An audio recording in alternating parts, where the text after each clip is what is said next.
Temps de délivrance. Temps de délivrance, votre émission d'enseignement et d'édification produite par l'Autel du Dieu vivant avec le sacrificateur Bongé Joachim Kessé. Délivre ceux qu'on traîne à la mort, ceux qu'on va égorger. Sauve-les. Proverbe chapitre 24, verset 11. Nous lisons dans les Écritures le livre de 1 Jean chapitre 5, le verset 19 à 21, car c'est de là que nous avons tiré le titre de notre enseignement que nous avons commencé il y a maintenant plus de 2 semaines. C'est donc aujourd'hui la suite de notre enseignement sur le système de contrôle du monde démoniaque. Comment Satan, comment le diable, les démons contrôlent les hommes. C'est ce que nous essayons donc de développer au travers de cet enseignement qui est beaucoup plus axé sur les autels. Alors nous lisons dans 1 Jean chapitre 5 à partir du verset 18 jusqu'au verset 21. Nous savons que quiconque est né de Dieu ne pêche point, mais celui qui est né de Dieu se garde lui-même et le malin ne le touche pas. Nous savons que nous sommes de Dieu et que le monde entier est sous la puissance du malin. Nous savons aussi que le Fils de Dieu est venu et qu'il nous a donné l'intelligence pour connaître le véritable, et nous sommes dans le véritable, en son Fils Jésus-Christ. C'est lui qui est le Dieu véritable et la vie éternelle. Petits enfants, gardez-vous des idoles. Amen. Bien-aimés, nous nous efforçons de faire comprendre à l'Église que si nous voulons aboutir à un véritable réveil spirituel, nous avons besoin de briser les forteresses sataniques qui retiennent les membres de l'Église. Et les forteresses commencent d'abord par les idoles qui sont adorées dans nos familles. D'aucuns diraient que une fois que nous sommes chrétiens, nous n'avons plus de combat à mener parce que Jésus a tout accompli pour nous. Mais force est de constater, vous et moi, qu'en réalité, lorsque nous devenons chrétiens, c'est là que le combat s'engage entre nous et le monde des ténèbres. Lorsque nous acceptons le Seigneur, nous sommes engagés, nous sommes de plein pied dans la bataille spirituelle et chacun doit comprendre donc la vérité de la parole de Dieu pour savoir comment mener cette bataille au lieu de se réfugier dans des fausses doctrines, dans des raisonnements basés sur une connaissance superficielle de la parole de Dieu et non sur la révélation qui donne la vie. Bien-aimés, le rôle des autels dans le contrôle démoniaque est réel. C'est pour cela que, tout en étant chrétien souvent, certains d'entre vous se retrouvent en rêve dans des endroits où ils ne devaient pas se trouver. Au lieu de te trouver, par exemple, dans ton songe, en train de louer, d'adorer Dieu, de servir le Seigneur, dans ton songe, tu te retrouves dans l'eau, tu te retrouves dans des forêts, tu te retrouves poursuivi par des masques, par des animaux, tu te retrouves au milieu des personnes que tu ne connais pas, les gens dont tu ne vois pas le visage. Tu te retrouves souvent au milieu des animaux qui t'entourent. Toutes ces choses, ça indique, toutes ces choses révèlent que dans le monde spirituel, tu es contrôlé, tu es manipulé, tu es poursuivi par les forces du mal. Et donc, notre rôle en tant qu'Église, notre rôle en tant que serviteur de Dieu, c'est de vous révéler la vérité dans le combat spirituel, parce que Jésus a dit, vous connaîtrez la vérité et la vérité vous affranchira. La révélation de la parole de Dieu, la révélation du combat spirituel vous permettra de mieux comprendre les choses et savoir comment mener le combat pour vous libérer des entraves que Satan met devant vous et qui vous empêchent de mieux servir le Seigneur, comme c'était le cas de Gédéon. Vous savez, dans Juge chapitre 6, Dieu s'était révélé à un jeune homme qui avait reçu l'onction, qui avait reçu l'autorité de délivrer le peuple d'Israël, qui était son peuple. Mais ce jeune homme était manipulé, était contrôlé, était systématiquement réduit au silence par les puissances démoniaques qui contrôlaient sa famille, parce que son père avait dans sa propre maison, avait dans sa cour un autel de Baal qui était érigé. Et donc à cet autel, il y avait des adorations. Gédéon et ses parents adoraient donc à cet autel. Et cette puissance démoniaque a réduit Gédéon au silence et l'empêcher pendant longtemps de comprendre quelle était la volonté de Dieu pour sa vie. Frère, beaucoup d'entre vous, vous avez du mal à comprendre les Écritures, à comprendre le plan de Dieu pour votre vie, ou encore à rentrer dans le plan de Dieu pour votre vie, parce que vous êtes encore entouré par des entraves qui sont élevées, par des murs qui sont élevés, par des voiles qui sont élevés dans vos vies, par les puissances occultes, les puissances des ténèbres qui proviennent des autels que vos ancêtres ont adorés, des autels que vos parents ont dressés, ou bien que vous-même vous avez eu à dresser. Dans la première émission, nous avions essayé de vous expliquer les différentes catégories d'autels. Nous avions dit qu'il y avait des autels formels et il y avait des autels informels. Dans les autels formels, nous avons parlé des autels principaux et des autels secondaires. Les autels principaux sont les principaux autels qui sont dressés dans votre famille ou dans votre village, qui appartiennent en propre à votre famille ou à votre clan ou à votre village, qui sont adorés à des moments précis selon des rites ou des rituels précis. Les autels secondaires sont les autres autels formels qui n'appartiennent pas à votre famille ou à votre clan ou à votre village, mais que vous partez consulter, que vous partez chercher par rapport à une situation bien donnée, et vous avez aussi des adorations à ces autels. Ensuite, nous avons parlé des autels informels que nous retrouvons généralement dans les carrefours, etc. Quand les gens se lèvent en pleine nuit, qui vont s'arrêter à des carrefours pour faire des sacrifices, où des gens se rendent en brousse, en forêt, pour faire des sacrifices.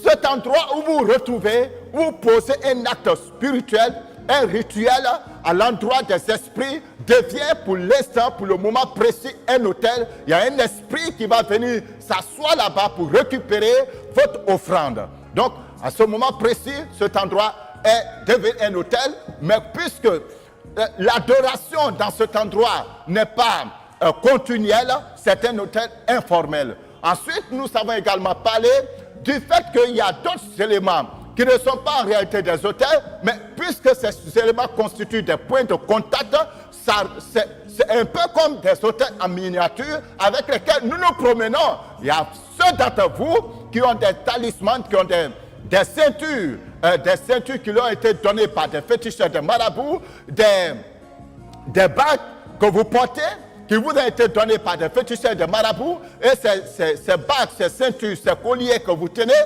ont en eux une incarnation démoniaque. Donc vous vous promenez avec un esprit qui est attaché à vous. Et c'est un système de contrôle. Je vous dis une chose, frère. Quand quelqu'un a son chien, qu'est-ce qu'il fait lorsqu'il se promène avec son chien? Il va attacher le chien, il met une corde au cou du chien, et lui, il a le bout de la corde pour ne pas que le chien s'échappe. Donc c'est la même chose que Satan fait avec vous. Pour mieux vous maintenir sous son contrôle, il vous met des chaînes, il vous met des colliers, il vous met des bagues. Au travers de cela, l'autel est en connexion avec vous. L'autel vous tient par ses points de contact, et partout où vous partez, vous ne pouvez pas aller loin, au-delà des limites que l'autel vous a imposées. Vous comprenez ces choses, frères? Alors, parlant des hôtels informels ou bien des points de contact, ça peut être un objet dans ta maison qui a été consacré ou bien qui a reçu un impact démoniaque et qui est dans ta maison. Tu ne l'adores pas, mais la chose a reçu un impact démoniaque, une incarnation démoniaque, et la chose est dans ta maison, peut-être même à ton insu. Il nous est arrivé quelquefois d'arriver dans des maisons où nous avons découvert des photos, de 5 photos, des photos de morts qui étaient incarnées par des esprits de mort et qui contrôlaient la maison. Ça peut être des statues, des objets d'art, mais qui sont aussi impactés par une présence démoniaque et qui contrôlent donc la maison sans que les personnes ne le sachent. Frère, il y a beaucoup de choses à dire à ce niveau. Bien-aimés, mais nous avons beaucoup de choses à vous enseigner, à vous faire comprendre. Et nous allons donc essayer d'aller un peu plus vite à cause du temps qui nous est imparti. Mais comprenez, chrétiens, comprenez, hommes de Dieu, que si vous voulez le réveil spirituel dans votre vie, dans l'église, si vous voulez vous épanouir dans le ministère, vous épanouir dans vos affaires, vous épanouir dans vos activités, vous avez plus que besoin aujourd'hui d'en finir avec les puissants des ténèbres, d'en finir avec les autels qui érigent contre vous des barrières, qui élèvent contre vous des murailles. Vous avez besoin de les briser dans le nom de Jésus-Christ de Nazareth. Et nous avons reçu l'autorité pour faire cela. Et il est possible pour toi de pouvoir exercer ton autorité pour être libéré et ouvrir le chemin devant toi, frère. Alléluia. Jésus nous a donné le pouvoir. Ce n'est pas pour aller dormir. Jésus nous a donné le pouvoir. Ce n'est pas pour exercer une autorité sur les hommes, mais c'est pour exercer l'autorité de Dieu sur le monde des démons, sur le monde de Satan, sur le monde de Lucifer. Et nous voulons vous dire, bien-aimés, que puisque Jésus arrive bientôt, c'est plus que jamais le moment où chacun doit se révolter, chacun doit se lever, chacun doit se mettre en éveil, et chacun doit être sur le qui-vive pour pouvoir mener la bataille, pour libérer l'église, pour libérer la destinée, afin que la gloire de Dieu descende, qu'il y ait un puissant réveil spirituel dans notre pays et que le nom de Jésus-Christ soit glorifié. Alléluia. Alors, il a fallu que cet homme ait la victoire sur l'autel de sa maison, sur l'autel de sa famille, pour qu'il puisse libérer Israël. Tu es serviteur de Dieu, tu es servant de Dieu, tu es chrétien, tu intercèdes, mais toi-même ta vie est liée par les autels de ta famille. Comment est-ce que tu peux être une influence favorable? Comment est-ce que tu peux influencer favorablement l'église? Comment est-ce que tu peux influencer favorablement ton entourage? Ce n'est pas possible. Un esclave reste un esclave. Un esclave ne peut pas libérer, ne peut pas apporter de liberté à quelqu'un d'autre. Alléluia. Il y a certaines choses que j'ai déjà expliquées parce que on vous dit très souvent que vous êtes déjà en Jésus et que Jésus a tout fait et que vous êtes déjà libre. Mais je vais te poser une question très sincère et je veux que tu me réponds sincèrement. Depuis qu'on te dit que Jésus t'a déjà libéré, que tu n'as plus de combat à mener, que tu dois seulement avoir la foi, regarde le nombre, depuis le nombre d'années. Il faut compter le nombre d'années qui se sont déjà écoulées. Il faut compter le temps déjà passé en train d'attendre sans que rien ne se produise dans ta vie. Mais Jésus a dit que je suis venu pour que mes brebis aient la vie et qu'elles soient dans l'abondance. La vie que tu mènes est-elle conforme à la parole de Dieu? La vie que tu mènes est-elle conforme aux promesses de Dieu pour toi? La vie que tu mènes est-elle conforme à la puissance de Dieu? La vie que tu mènes est-elle conforme à la sainteté? Alors, les gens disent qu'ils sont déjà libres. Les gens disent que Jésus les a déjà libérés. Mais ils sont dans le péché. Le péché t'a lié, le péché te détruit. Tout en étant à l'église, le péché est en train de te détruire. Les gens disent qu'ils sont libres. Que Jésus les a déjà libérés. Mais ils n'arrivent pas à dormir la nuit. Ils passent la nuit blanche. Parce que les cauchemars, les démons viennent les malmener. Il y a quelque temps de cela que j'ai reçu un serviteur de Dieu et j'encourage tous les hommes de Dieu qui sont humbles et qui cherchent la délivrance dans l'humilité. Cet homme de Dieu me disait, c'est un homme de Dieu que Dieu utilise. Il guérit les gens, il chasse les démons des autres. Il prie pour les gens. Mais lui-même, il a un problème. À chaque fois qu'il ferme les yeux, les démons viennent coucher avec lui. Les esprits de mort viennent s'asseoir dans sa vie. Et tous les jours, les démons viennent lui faire ça. Tous les jours, sans exception. Au point il n'arrive pas à fermer les yeux. Il ne peut pas dormir. Parce que dès qu'il ferme les yeux, les démons se présentent à lui. Et il prie, il prie, il prie. Il n'y a pas de solution. Frère, le don que Dieu nous a donné pour le servir est autre chose. La vie que nous-mêmes nous menons est tout à fait autre chose. Le bonheur, ce n'est pas ce qui se passe dans l'apparence. Le vrai bonheur, c'est ce qui se passe en toi. C'est la joie intérieure.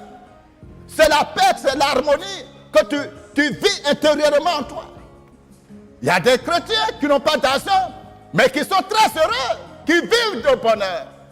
Ils n'ont pas de grands moyens, mais ils sont heureux. Ils sont en harmonie avec eux-mêmes. Ils sont en harmonie avec Dieu. Ils vivent qui as l'argent, que toi qui as les voitures, que toi qui dis que tu as l'onction.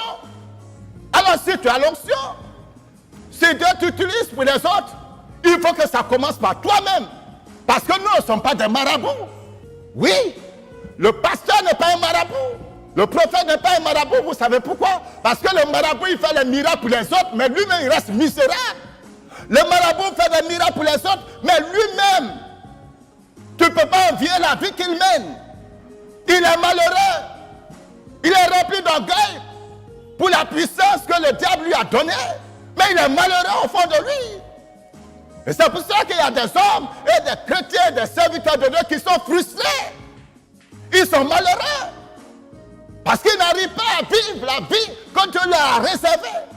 Eh bien, frères, nous allons bientôt passer à une autre année. Tu verras que c'est la même prière que tu fais depuis des années, c'est la même prière que tu vas faire encore le 31 décembre prochain. Parce que rien n'a changé de manière fondamentale dans ta vie.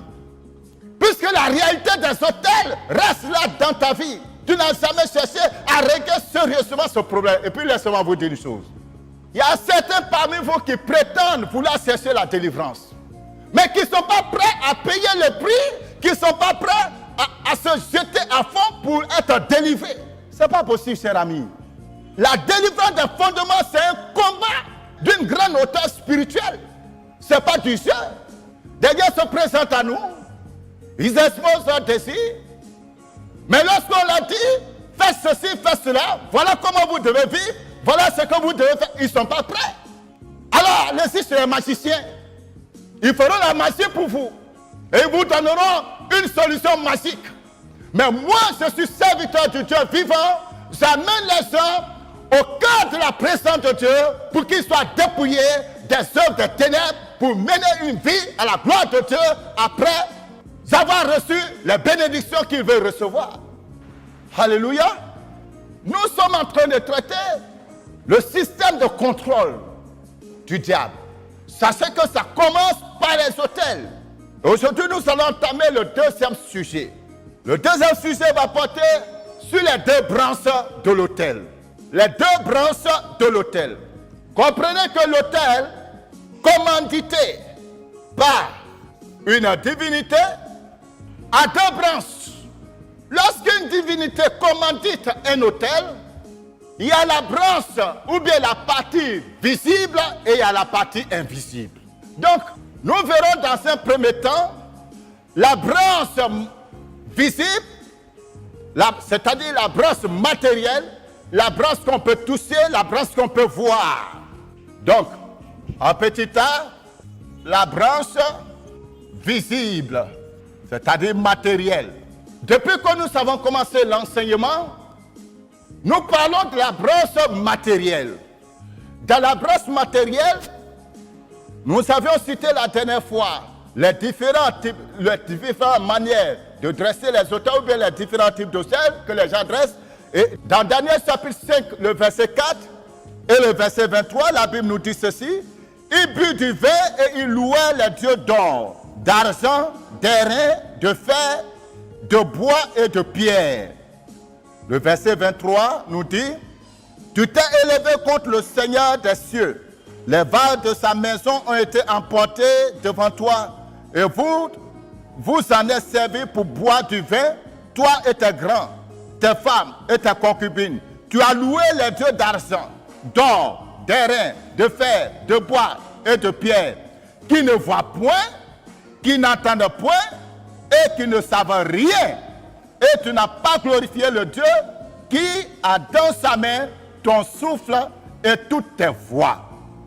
Nous voyons ici la branche physique de l'autel. C'est là où le diable inspire ses adeptes à hérisser des endroits ou à tailler des bois, à tailler des pierres, à tailler de l'airain ou bien de l'argent, de l'or, pour en faire des idoles. Et ces idoles incarnent une présence démoniaque, une domination, une puissance qui domine, qui règne sur la famille. Et je vous ai dit la dernière fois, pour ceux qui nous ont suivis, que derrière toutes ces puissances, tous toutes ces dominations, tous ces démons, tous ces esprits qui sont incarnés dans les différents hôtels, il y a 3 démons principaux qui contrôlent. Les hôtels, comme nous l'avions donc dit, sont des lieux où il y a une incarnation, il y a une présence absolue d'une divinité. Écoutez, chers amis, Ésaïe chapitre 37, verset 19. Et qu'ils ont jeté leur Dieu dans le feu, mais ce n'était point des dieux, c'étaient les ouvrages de main d'homme, du bois et de la pierre, et ils les ont anéantis. Ces idoles que vous avez, ces idoles que tu as, les idoles que ton père a, les idoles que ta mère a, ces idoles-là ont une limite. Elles apportent plus de malédiction dans la famille, dans ta vie, que la bénédiction. Elles t'imposent une vie pour laquelle tu n'as pas été créé, pour laquelle tu n'es pas né. Nous avons dit la dernière fois que la Bible nous dit clairement que nous avons été rachetés de la bonne manière de vivre, que nous avons hérité de nos pères, et nous avons hérité de nos pères par le moyen du sang qui nous ont communiqué.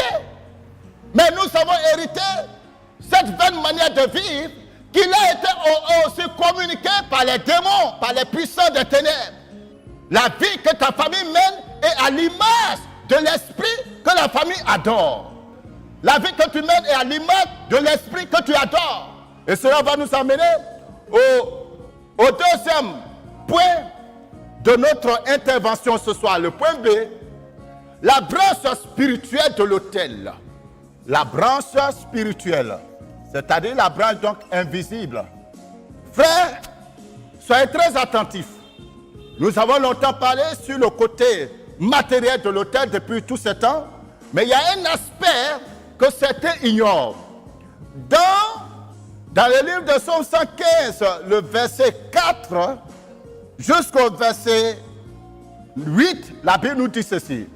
Dans la Bible, le livre de Psaume 115, verset 4 à 8, nous dit ceci. Leurs idoles sont de l'argent et de l'or. Elles sont l'ouvrage de la main des hommes. Elles ont une bouche et ne parlent point. Elles ont les yeux et ne voient point. Elles ont les oreilles et n'entendent point. Elles ont un nez et ne sentent point. Elles ont des mains et ne touchent point. Des pieds et ne marchent point.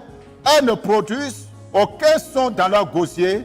Ils leur ressemblent, ceux qui les fabriquent, ceux qui se confient en elles. Chapitre 135, le verset 18. Ils leur ressemblent, ceux qui les fabriquent, tous ceux qui se confient en elles. Alléluia.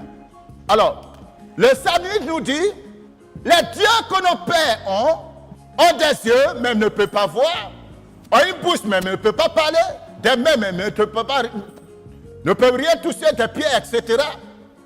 Alors, ces idoles, ces autels que nous déplaçons nous-mêmes, que nous érissons nous-mêmes, sont donc des éléments qui nous réduisent à un état d'aliénation.